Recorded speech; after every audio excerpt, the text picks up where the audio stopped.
नमस्कार। आज बात करते हैं भारतीय रेलवे कर्मचारियों के लिए आए एक बहुत ही खास मौके की। जी हाँ, एक ऐसी नई भर्ती नोटिफिकेशन आई है जो कई लोगों का करियर पूरी तरह से बदल सकती है।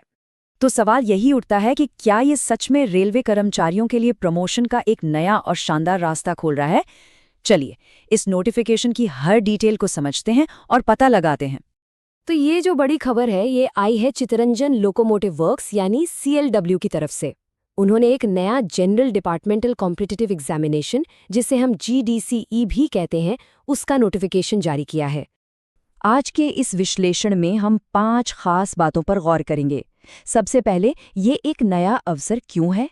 फिर भर्ती की पूरी जानकारी क्या है और कौन-कौन इसके लिए अप्लाई कर सकता है? इसके बाद जो लेवल 8 की टीचर पोस्ट है, उसकी खासियत क्या है? और आखिर में रेलवे में GDCE की पूरी तस्वीर क्या है, उसे भी समझेंगे। ठीक है, तो चलिए पहले हिस्से से शुरू करते हैं। देखते हैं कि आखिर इस GDCE को इतना खास और इतना अलग क्या बनाता है। तो GDCE आखिर है क्या? देखिए, ये एक इंटरनल एग्जाम है, मतलब जो लोग पहले से रेलवे में काम कर रहे हैं उनके लिए ये एक सुनहरा मौका है कि वो एग्जाम देकर ऊंचे पदों पर प्रमोट हो जाएं। ये सीधी भर्ती कोटे की 25% सीटों को भरता है। अब ये जो तारीखें हैं, इन पर खास ध्यान देना होगा। नोटिफिकेशन 10 अप्रैल 2026 को आया था और अप्लाई करने की आखिरी तारीख 8 मई 2026 है। मतलब जो भी इच्छुक कर्मचारी हैं, उनके पास अप्लाई करने के लिए करीब-करीब 1 महीने का वक्त है। चलिए अब आगे बढ़ते हैं और देखते हैं कि इस नोटिफिकेशन में कौन-कौन सी पोस्ट्स हैं और कितनी वैकेंसीज निकाली गई हैं। अच्छा, अब जरा वैकेंसीज पर एक नज़र डालते हैं। देखिए, जूनियर इंजीनियर और DMS की पोस्ट तो हैं ही, लेकिन जो बात सबसे ज्यादा ध्यान खींच रही है वो है स्कूल टीचर यानी PGT की 17 वैकेंसीज। ये अपने आप में एक बहुत बड़ी बात है। और यही बात इस भर्ती को आप कह सकते हैं ऐतिहासिक बनाती है। ये शायद पहली बार हो रहा है कि किसी GDCE में पोस्ट ग्रेजुएट टीचर जैसा इतना बड़ा, इतना हाई लेवल का टीचिंग पद शामिल किया गया हो। अगला सेक्शन बहुत बहुत जरूरी है। इसमें हम समझेंगे कि इन पोस्ट्स के लिए कौन अप्लाई कर सकता है और कौन नहीं। तो कौन अप्लाई कर सकता है और कौन नहीं, यहाँ बिल्कुल साफ साफ बताया गया है।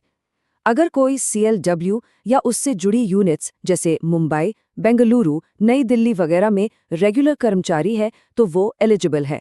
लेकिन एक बात ध्यान रखने वाली है कि RPF और RPSF के कर्मचारी इसके लिए अप्लाई नहीं कर सकते। अपर एज लिमिट भी बिल्कुल क्लियर है। जनरल कैटेगरी के लिए 42 इयर्स, OBC के लिए 45 इयर्स और SC/ST उम्मीदवारों के लिए ये 47 इयर्स रखी गई है। और अब आते हैं इस नोटिफिकेशन के सबसे बड़े आकर्षण पर, ये पोस्ट ग्रेजुएट टीचर की शानदार पोस्ट। वाकई में ये एक बहुत बड़ा मौका है। जैसा कि कहा भी जा रहा है, ये सीधा एलेट में जाने का मौका है। ये सच में एक बहुत बड़ी छलांग है, एक ऐसा मौका जो कई कर्मचारियों के करियर को एक बिल्कुल नई दिशा दे सकता है। लेवल 8, इसका मतलब है 4800 ग्रेड पे। कई कर्मचारियों के लिए ये एक जबरदस्त प्रमोशन होगा। इससे न सिर्फ सैलरी बढ़ेगी बल्कि पद और जिम्मेदारियां भी काफी बढ़ जाएंगी।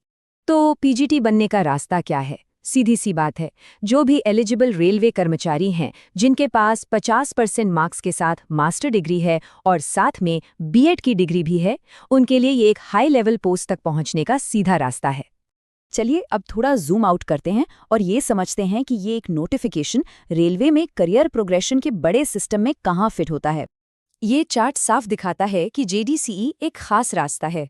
डायरेक्ट रिक्रूटमेंट के कुल पदों में से 25% सीटें इंटरनल कर्मचारियों के लिए रिजर्व रखी जाती हैं, जबकि बाकी 75% ओपन मार्केट से भरी जाती हैं।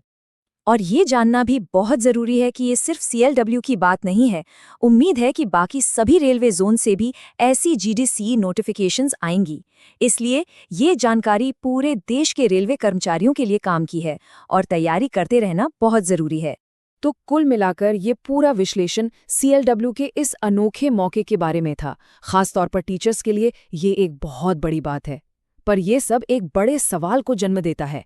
क्या GDCE ही भारतीय रेलवे जैसे इतने बड़े नेटवर्क में करियर ग्रोथ का सबसे अच्छा रास्ता है? क्या ये अपनी काबिलियत साबित करने का सबसे